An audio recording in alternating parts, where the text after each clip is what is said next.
ব্যানার্জি থেকে শুরু করে গোটা ফ্যামিলি দখল করেছে। সমস্ত ক্রীড়াবিদ তাদেরকে সরিয়ে দিয়ে হকির মাঠ থেকে শুরু করে কোনো জায়গা নেই স্পোর্টসে, দখল করেনি এই পরিবার। এবং সম্পূর্ণ হয়েছে মমতা ব্যানার্জির আশ্রয়ে প্রশ্রয়ে। মমতা ব্যানার্জি কার্তিক ব্যানার্জির স্ত্রীকে কাউন্সিলর করে তাকে রাজনৈতিক স্বীকৃতি দিয়েছে। ভাইয়ের সঙ্গে চুক্তি ছিল 21 সালে যে তোকে আমি এমপি করব, এবং ভাইকে এমপি টিকিট দেয়নি, অর্থাৎ ভাগবাটোয়ারা একটু কম পড়েছে, তাই এসব কথা বলেছে। আর বাবুল ব্যানার্জিকে একটা কথা আপনাদের মাধ্যমে বলে গেলাম, আপনি পিসি আপনার দিদির সঙ্গে মানে আমাদের সবার ঠগি পিসি, তাই তো? এখন দিদি নেই কিন্তু পিসি। দিদি যখন ছিল আমি ছিলাম, এখন পিসি। তা এই ঠগি পিসির সম্পর্কে আপনি যা পারেন বলুন, বিজেপির কথা তুলবেন না। বিজেপির সঙ্গে আপনি গত দুদিন কি করেছেন আমি কিন্তু ফাঁস করে দেব। আমি আপনাকে সতর্ক করছি যে আমি বিজেপিতে যাব না, বিজেপি আপনাকে নেবে না। বিজেপি তার কর্মীদের সেন্টিমেন্ট বুঝে। বিজেপি ওই পরিবারকে চোর বলেছে, এই চোরেদের কাউকেই বিজেপি নেবে না। আমি দায়িত্ব নিয়ে বলছি। তো আপনি গত দুদিন বিজেপির সঙ্গে কি করেছেন আমার এই মোবাইল ফোনে আছে। আপনি আরেকবার যদি বিজেপির নাম বলেন, আগামীকাল এমন হাঁটাহাড়ি ভাঙবো আপনি কিন্তু পরের দিন আর মুখ দেখাতে পারবেন।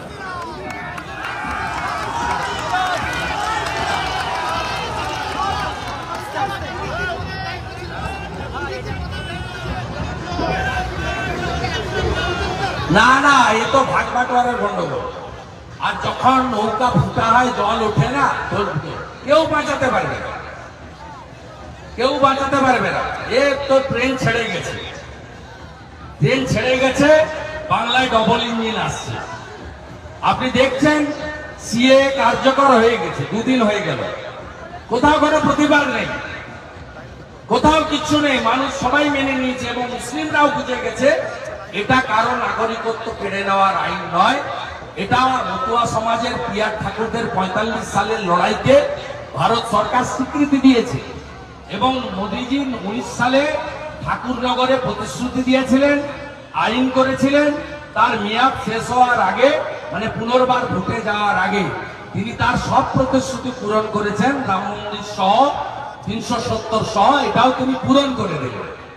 তাই মমতা ব্যানার্জির এই ফুটা নৌকাতে কেউ আর উঠবে না, নিশ্চিন্ত থাকুন।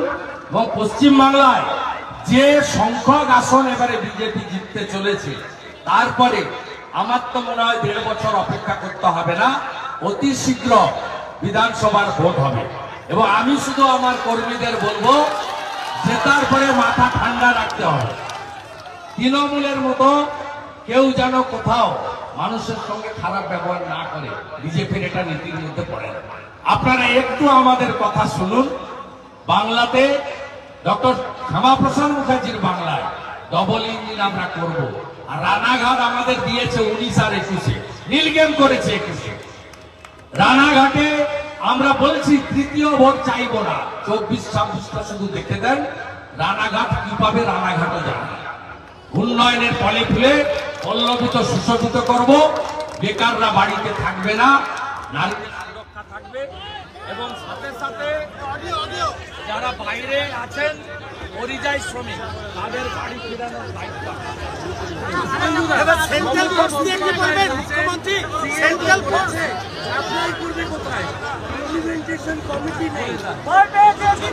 বলে দেওয়া হয়েছে এবং আমরা সঙ্গে তত্ত্বাবধানে সমস্ত এলাকায় কর্মশালা শুরু করি।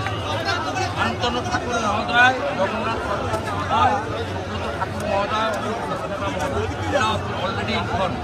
আর পরিষ্কার মমতা ব্যানার্জি ভীষণ কষ্ট, ডিএমদের ভূমিকাটা, ডিএমদের ভূমিকা থাকলে বিশ্বকর্মা যোজনা আটকে রেখেছে, উজালা 3 আটকে রেখেছে। ভীষণ কষ্ট মমতা ব্যানার্জির। এই প্রথমবার এই শুধু মমতা ব্যানার্জির জন্য ডিএমদের ভূমিকাটা অমিত শাহজি তুলে দিয়েছে।